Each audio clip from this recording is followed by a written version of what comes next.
Hello everyone. I hope you all are good at home because we know that we are going through a very difficult time. So stay safe at home and believe me student, this is a good time to increase your knowledge and success in your life. So you have lots of time. So focus on your study. And now we are going to start Raoult's law. Raoult's law. In a solution, the vapor pressure of component at a given temperature is equal to the mole fraction of that component in the solution multiplied by the vapor pressure of that component in the pure state. Component in the pure state. So ये क्या है definition है. And first of all student जो मैं यहाँ definition लिखती हूँ, वैसे तो ये डेफिनेशन क्या है आपको बुक में मिलेंगी, प्रोवाइड हो जाती हैं, लेकिन मेनली जो ये इधर डेफिनेशन लिखने का जो लिखी जो जा रही है, इसका सिर्फ एक मोटो है. ड्यूरिंग लॉकडाउन, इस लॉकडाउन के समय में जैसे हम देखें कि कुछ बच्चे 11th से 12th में प्रमोट हुए हैं और कुछ जो है वो 12th से आगे कॉम्पिटेटिव एग्जाम्स की तैयारी कर रहे हैं. तो स्पेशली जो 11th से 12th में प्रमोट किए हैं, क्योंकि अभी हम 12th का चैप्टर लेके चल रहे हैं, तो उनके पास एक्चुअली क्या है ना, बुक्स भी नहीं है. बहुत से ऐसे स्टूडेंट है कि भाई उनके पास बुक्स भी नहीं है. तो जो हमारा मोटो ये है कि भाई हम सॉल्यूशन चैप्टर 1 है केमिस्ट्री में, तो पहले चैप्टर से लेके एंड तक रखें कि बच्चों को ये जो लॉकडाउन है ना, इसमें वो नुकसान ना हो भाई स्टडी का. तो इसलिए ये डेफिनेशन भी प्रोवाइड की जा रही है. तो इसके साथ साथ हम कॉन्सेप्ट भी क्लियर करेंगे. तो वो जो 12th के बच्चे हैं, तो वो भाई क्या कर सकते हैं, यहाँ से बेनिफिट ले सकते हैं पूरे डेफिनेशन, क्योंकि 12th में बोर्ड एग्जाम में सिर्फ एक लाइन में आंसर लिख के आपको बोर्ड कॉपी में मार्क्स नहीं मिलेंगे. ठीक है, तो इसीलिए आपको डेफिनेशन के साथ एक्सप्लेनेशन भी मिलेगा. तो यहाँ से आप लॉकडाउन में बहुत ज्यादा बेनिफिट ले सकते हैं, अपनी स्टडी को कंटिन्यू रख सकते हैं. ठीक है, इस वजह से यहाँ पे डेफिनेशन लिखी जा रही है कि भाई आप बेनिफिट लो. आप 12th के बच्चे चाहे अभी 11th के लेक्चर आएंगे, तो इस वजह से ये लिखने का पर्पस ये होता है बस. अदरवाइज तो बुक में है, लेकिन बुक ही नहीं है ना बच्चों के पास. लॉकडाउन में बच्चे सफर कर रहे हैं, दैट्स वाई. ठीक है, और अदरवाइज जो एक्सप्लेनेशन है, तो इससे जो अदर कॉम्पिटेटिव एग्जाम्स की तैयारी कर रहे हैं बच्चे, वो भी यहाँ से बेनिफिट ले सकते हैं. लाइक जो पीजीटी केमिस्ट्री का ट्राई करेगा केबीएस एग्जाम के लिए, तो वो भी यहाँ से बेनिफिट ले सकता है. अब ठीक है, तो इसीलिए ये जो डेफिनेशन लिखने का पर्पस बस ये होता है कि बच्चा बोर्ड के लिए भी प्रिपेयर हो जाए. सो जो राउल्ट्स लॉ होता है, जनरली हम देखें तो डेफिनेशन है. ठीक है, तो राउल्ट्स लॉ क्या है कि जो वेपर प्रेशर होता है, ठीक है, सॉल्यूशन में कंपोनेंट का जो वेपर प्रेशर होता है गिवन टेम्परेचर पे, दिए हुए टेम्परेचर पे, वो क्या होता है, जो वेपर प्रेशर होता है कंपोनेंट का गिवन टेम्परेचर पे, वो किसके इक्वल होता है, मोल फ्रैक्शन ऑफ कंपोनेंट, उस कंपोनेंट के मोल फ्रैक्शन के in the solution and multiplied by the vapour pressure of component in the pure state. और जो प्योर स्टेट में आपके कंपोनेंट है, उसके वेपर प्रेशर के मल्टीप्लाइड एंड मोल फ्रैक्शन इनके क्या होता है, इक्वल होता है. तो इसे हम क्या कहते हैं, राउल्ट्स लॉ होता है. किसी भी सॉल्यूशन में जो कंपोनेंट का वेपर प्रेशर है, वो किसके इक्वल होगा, मोल फ्रैक्शन के. ठीक है, मोल फ्रैक्शन, जो भी कंपोनेंट का मोल फ्रैक्शन होगा और जो प्योर स्टेट में कंपोनेंट हो गए उसके वेपर प्रेशर के इक्वल होता है, मल्टीप्लाइड बाय के इक्वल होता है. ठीक है, और किस पर, गिवन टेम्परेचर पे, जो भी आपको टेम्परेचर दिया हुआ होगा उसके इक्वल होता है. तो ये तो राउल्ट्स लॉ है. इसका एक्सप्लेनेशन वो एक्सप्रेशन भी पढ़ेंगे, लेकिन फर्स्ट ऑफ ऑल क्या है यार, हमें ये पता है कि वेपर प्रेशर है. ठीक है, तो कंपोनेंट का वेपर प्रेशर, तो देखो क्वेश्चन क्या है, हमने ये तो पढ़ लिया कि भाई जो कंपोनेंट का वेपर प्रेशर है वो मोल फ्रैक्शन और मोल फ्रैक्शन के इक्वल और multiplied by pure state of component के इक्वल होता है. ठीक है, लेकिन प्रॉब्लम कहाँ आ रही है भाई, जब यही नहीं पता कि वेपर प्रेशर क्या है. प्रॉब्लम तो तब आएगी ना जब यही नहीं पता वेपर प्रेशर क्या है, तो वो किसके इक्वल है, क्या है, ये नहीं समझ आ रहा ना. तो सबसे पहले हम ये समझते हैं कि वेपर प्रेशर क्या होता है. यहाँ पर जो मेन कहानी है वो वेपर प्रेशर पर ही है. ठीक है, तो अगर हम वेपर प्रेशर की डेफिनेशन कहें, जो वेपर प्रेशर की डेफिनेशन है वो क्या है कि pressure exerted by vapour of liquid is called vapour pressure. ठीक है, यानी लिक्विड की वेपर के थ्रू जो प्रेशर लगता है किसी भी कंटेनर में या जिसमें भी हम एक्सपेरिमेंट कर रहे हैं. ठीक है, तो जो लिक्विड की वेपर के थ्रू जो प्रेशर एक्सर्टेड होता है उसे क्या कहते हैं हम, वेपर प्रेशर. चलो एग्जाम्पल से समझ लेते हैं. देखो क्या है, हमारे पास 2 कंटेनर है, ऐसे समझ लेते हैं जनरल से. 2 कंटेनर है हमारे पास. ठीक है, ये क्या है आपका क्लोज्ड है, ठीक है, ये आपका क्लोज कंटेनर है, और ये क्या है आपका, एज यू सी क्या है, ये ओपन कंटेनर है, दिख रहा है कि ये ओपन है और ये क्लोज है, ठीक है।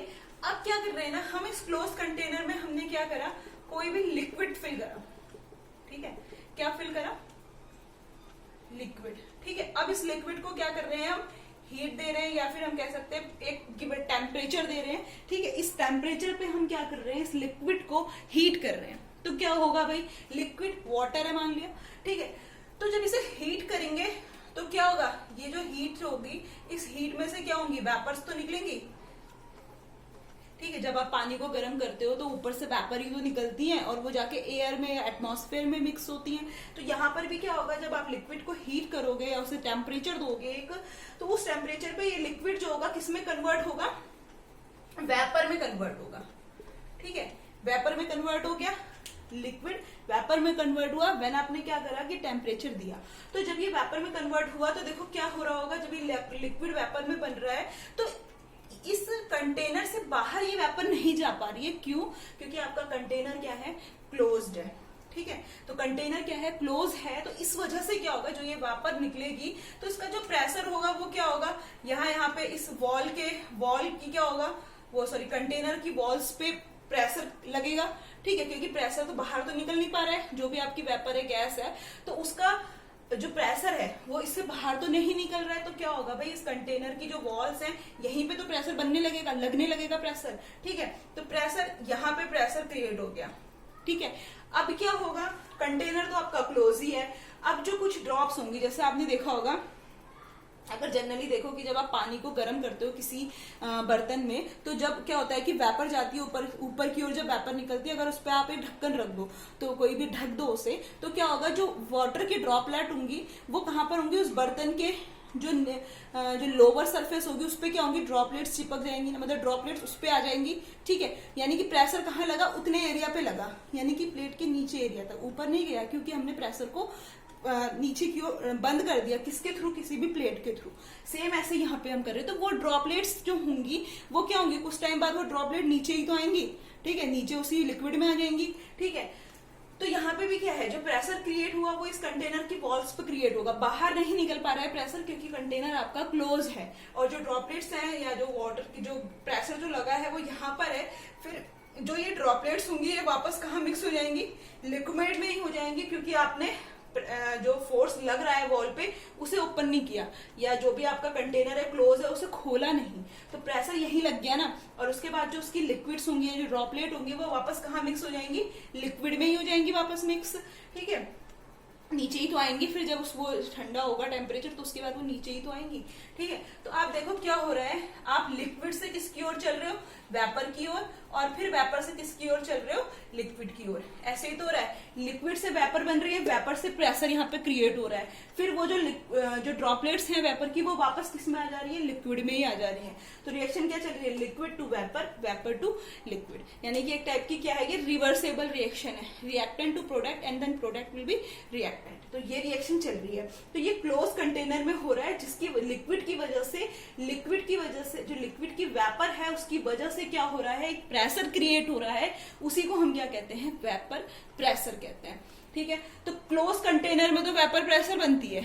अब क्वेश्चन क्या है भाई, अगर आपके पास ओपन कंटेनर है, यहाँ पे आपने लिक्विड फिल किया, ठीक है, अब ये ओपन कंटेनर है, तो क्या होगा, इसमें जो भी हीट, मतलब जब इसे आप हीट दोगे, ठीक है, सेम वही प्रोसीजर है, जब आप इसे हीट दोगे, इस लिक्विड को जब आप हीट दोगे तो क्या होगा, ये हीट ऊपर की ओर निकलेगी, सेम जैसे वहां पे हो रहा था। लेकिन यहाँ पे क्या प्रॉब्लम आएगी कि भाई ओपन है कंटेनर, ठीक है, कंटेनर क्या है, ओपन है, तो जो वेपर होगी, जो आपकी यहाँ पे वेपर बन रही है, वो क्या चली जाएगी, ऊपर ही चली जाएगी, जो भी आपका एटमॉस्फेयर है या जहां आपने रूम टेम्परेचर पे जहां पे भी रखा है, तो वो होगी वेपर कहाँ होगी, वहीं चली जाएगी, इस कंटेनर की वॉल में तो क्रिएट नहीं होगी। क्यों, क्योंकि भाई जो आपकी वेपर बन रही है वो तो ऊपर ही चले जा रही है, नीचे तो रुक ही नहीं रही है, क्योंकि आपने ऊपर कोई फोर्स या कोई भी तरीके से क्लोज नहीं है, ठीक है। तो एयर के साथ या हवा के साथ या एटमॉस्फेयर पे क्या हो रही है, वो मिक्स होती जा रही है वेपर, ठीक है। तो यहाँ पर क्या हो रहा है, लिक्विड और वेपर के कारण कोई प्रेशर क्रिएट नहीं हो रहा। क्यों, क्योंकि जो आपकी एयर है वो कंटेनर पर रुकी नहीं रही है, ऊपर सिस्टम ओपन होने की वजह से वो वहीं से कहाँ निकल जा रही है, बाहर चले जा रही है, ठीक है।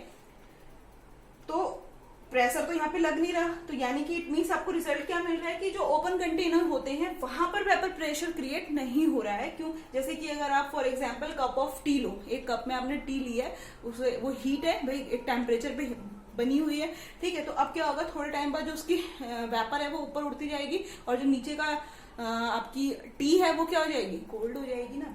तो आपको प्रेशर कहाँ लगा, प्रेशर तो कहीं भी नहीं लगा, ठीक है। तो इस कंडीशन में इस टाइप के वेपर प्रेशर ये होता है जब लिक्विड ऑफ वेपर के कारण एक प्रेशर क्रिएट होता है या प्रेशर एक्सर्टेड होता है, तो उसे आप क्या कहते हैं, वेपर प्रेशर कहते हैं, ठीक है। तो ये है वेपर प्रेशर का केस। इट मीन्स क्या है कि क्लोज सिस्टम पर, क्लोज कंटेनर पे वेपर प्रेशर जो होती है एक्सर्टेड होती है, बट यहाँ पर नहीं हो रही है क्योंकि प्रेशर क्रिएट नहीं हो रहा है, ठीक है। तो ये वेपर प्रेशर की कहानी है। अब हम समझ सकते हैं कि जो वेपर प्रेशर ऑफ कंपोनेंट है, यहाँ पे जो भी कंपोनेंट होंगे इनका जो वेपर प्रेशर होगा वो किसके इक्वल होगा, mole fraction and multiply by of pure state में जो आपको कंपोनेंट मिलेगा उसकी वेपर प्रेशर के इक्वल होगा, ठीक है। अब देखो क्या है, तो ये तो हमने डेफिनेशन पढ़ ली। अब यहीं से एक्सप्रेशन मिल रहा है। अगर आपने क्या करा है कि कोई भी एक मिक्सचर लिया है, ठीक है, जैसे कोई भी एक मिक्सचर है मान लिया, ठीक है, मिक्सचर, कोई भी एक मिक्सचर है, मिक्सचर कोई भी मिक्सिबल मिक्सचर है मान लिया, ठीक है, मिक्सिबल वोलाटाइल, एक मिक्सिबल वोलाटाइल लिक्विड है आपके पास, this is A and B, ठीक है। कोई भी क्या है आपके पास, two mixture miscible volatile liquid mixture है आपके पास, ठीक है। मिक्सिबल क्या होता है भाई, मिक्सिबल यहाँ पर मिक्सिबल समझ लो और वोलाटाइल मिक्सचर समझ लो, ठीक है। मिक्सिबल क्या होता है कि जब कोई भी दो कंपोनेंट को आप आपस में मिक्स कर रहे हो तो जब वो एक फेस में मिले आपको, तो वो उसमें उसका मीन्स क्या है, मिक्सिबल। हम टर्म्स को समझ रहे हैं, जब हम टर्म्स को समझने लगेंगे तो चीजें क्लियर होती जाएंगी, ठीक है। अब हम रट रहे हैं कि भाई मिक्सिबल वोलाटाइल लिक्विड, बट यही नहीं पता कि भाई मिक्सिबल क्या है, ठीक है। तो मिक्सिबल जो होते हैं, जब आप दो कंपोनेंट को मिक्स कर रहे हो तो आपको वो सॉल्यूशन एक फेस में मिल रहा है, यानी कि वो कंप्लीटली उसमें डिसॉल्व हो जा रहा है। फॉर एग्जांपल आपने शुगर को लिक्विड में मिक्स किया और जब आप उसे डिसॉल्व स्टीयरिंग करोगे तो जो शुगर होगी वो वाटर में डिसॉल्व हो जाएगी। तो अब आपको एक सॉल्यूशन मिला है, दैट इज शुगर सॉल्यूशन। तो एक फेस मिल गई ना उसकी, तो वो क्या है वहां पर, उसका मीन्स क्या होता है, मिक्सिबल फॉर्म, ठीक है। एंड वोलाटाइल लिक्विड, वोलाटाइल तो आपको नाम से ही क्लियर है कि लिक्विड दैट क्या कह सकते हैं, लिक्विड दैट इवापरेट,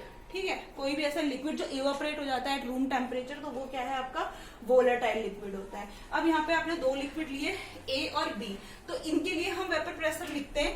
ए के लिए क्या हो जाएगा, देखो पी ए आपका सॉल्यूशन है, पी प्रेशर के लिए है, इक्वल टू किसके इक्वल होता है, mole fraction.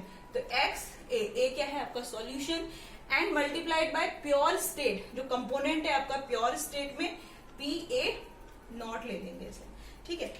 P vapour pressure के लिए आ रहा है, ए सॉल्यूशन के लिए आ रहा है, नॉट जो है यहाँ पर प्योर स्टेट में है जो वेपर प्रेशर उसके लिए आ रहा है। तो ये आपने ए सॉल्यूशन के लिए लिख लिया, ठीक है। ऐसे ही आप बी के लिए भी लिख सकते हो एक्सप्रेशन। बी के लिए क्या मिलेगा, पी बी हो जाएगा, यहाँ पर सफिक्स में क्या आएगा, पी आएगा, क्योंकि पी क्या है सॉल्यूशन, सॉरी बी क्या है आपका सॉल्यूशन है, पी क्या है प्रेशर है, इक्वल होता है मोल फ्रैक्शन एक्स बी और पी नॉट बी, ठीक है, पी नॉट बी, क्योंकि यहाँ पर आपका जो सॉल्यूशन है वो बी है, बस इस वजह से बी आ रहा है, अदरवाइज तो वो मोल फ्रैक्शन है प्योर स्टेट के इक्वल ही होता है, ठीक है।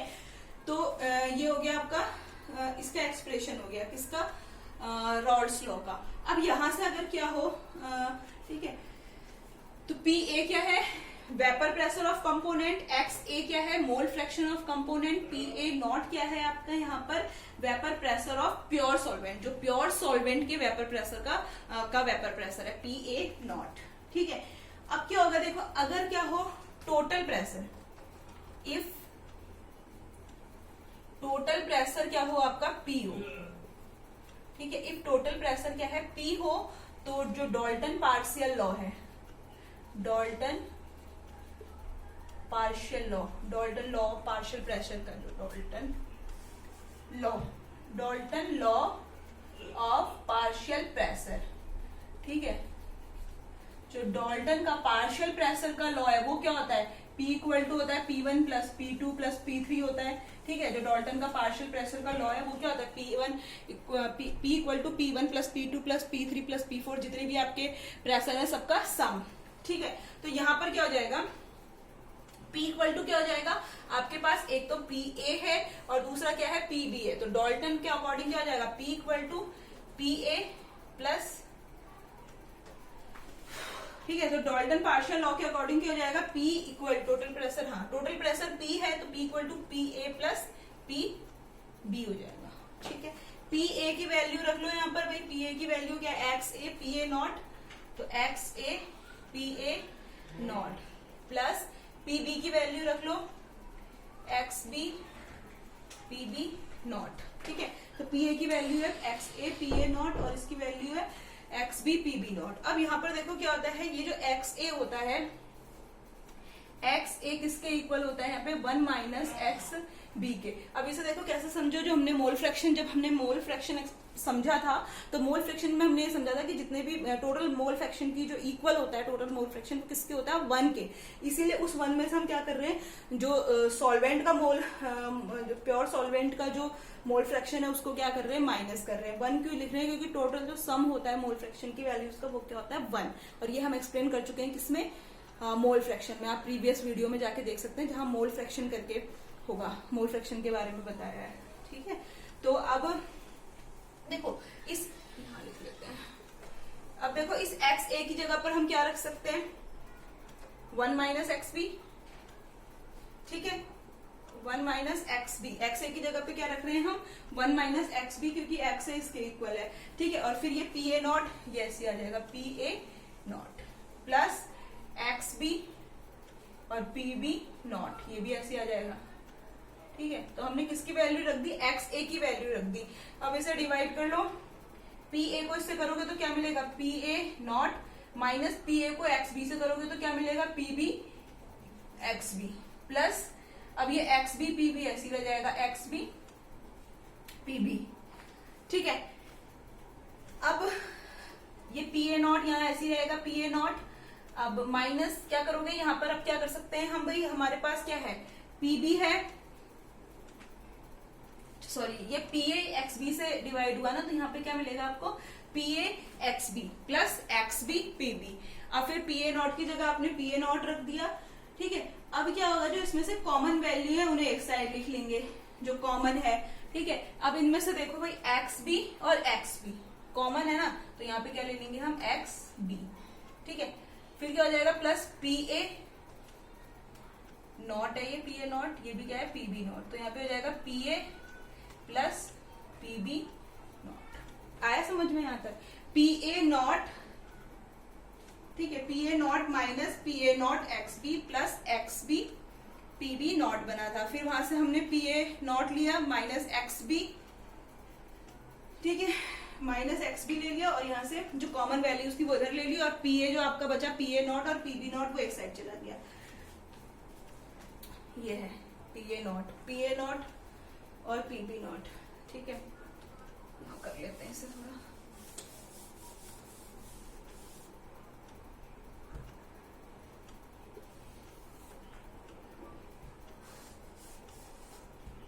ये इधर है। ठीक है, तो इतना देखो, यहां से क्या करा हमने, इस PA नॉट की 1 से इंटू करी तो PA नॉट हो गया, माइनस इस PA नॉट की XB से करी तो PA नॉट XB हो गया, plus XB not PB not ऐसे आ गया।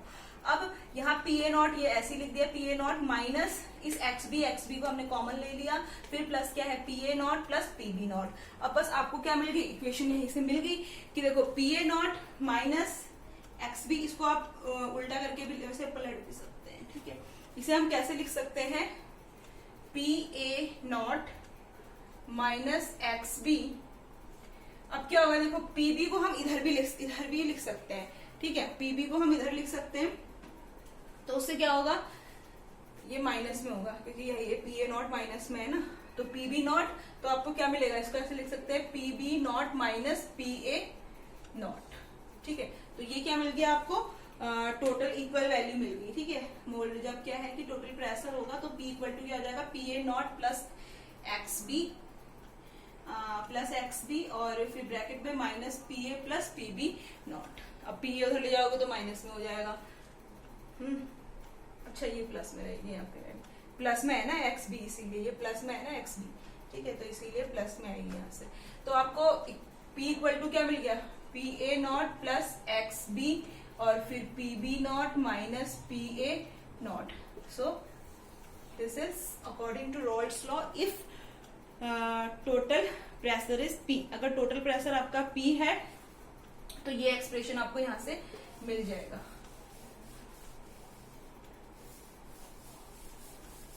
ठीक है, इसको एक बार समझ लेना दोबारा से। देखो अगर क्या है कि आपने दो सॉल्यूशन लिए जिसके लिए एक आपका एक्स ए पी ए लिया और दूसरा आपका P B equal to X B P B हो गया अकॉर्डिंग टू रॉल्स लॉ।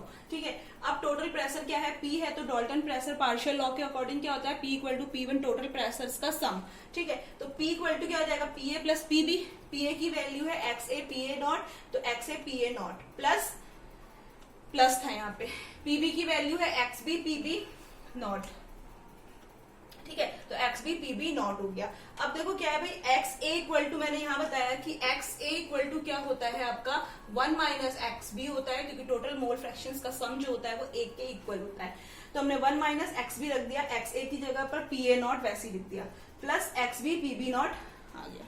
ठीक है, अब देखो इस पी ए की दोनों से इंटू होगी तो पी ए नॉट और P A not X B plus X B P B not वैसे आ गया।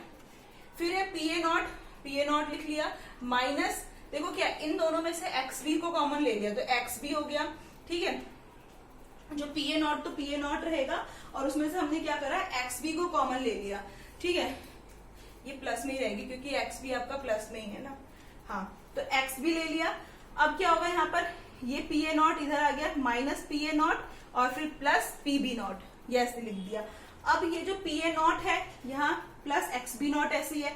अब ये क्या है, इसको हम पलट भी सकते हैं, पी बी नॉट पहले लिख लो तो पी बी नॉट, ये माइनस में है तो माइनस में ही पी ए नॉट, तो टोटल पी इक्वल टू क्या मिला आपको, P A not plus X B P B not plus minus P A not. तो ये क्या है, टोटल प्रेशर है। नोट डाउन कर लीजिए आप इसे। ठीक है, तो ये रॉल्स लॉ के अकॉर्डिंग टोटल प्रेशर निकाला हमने।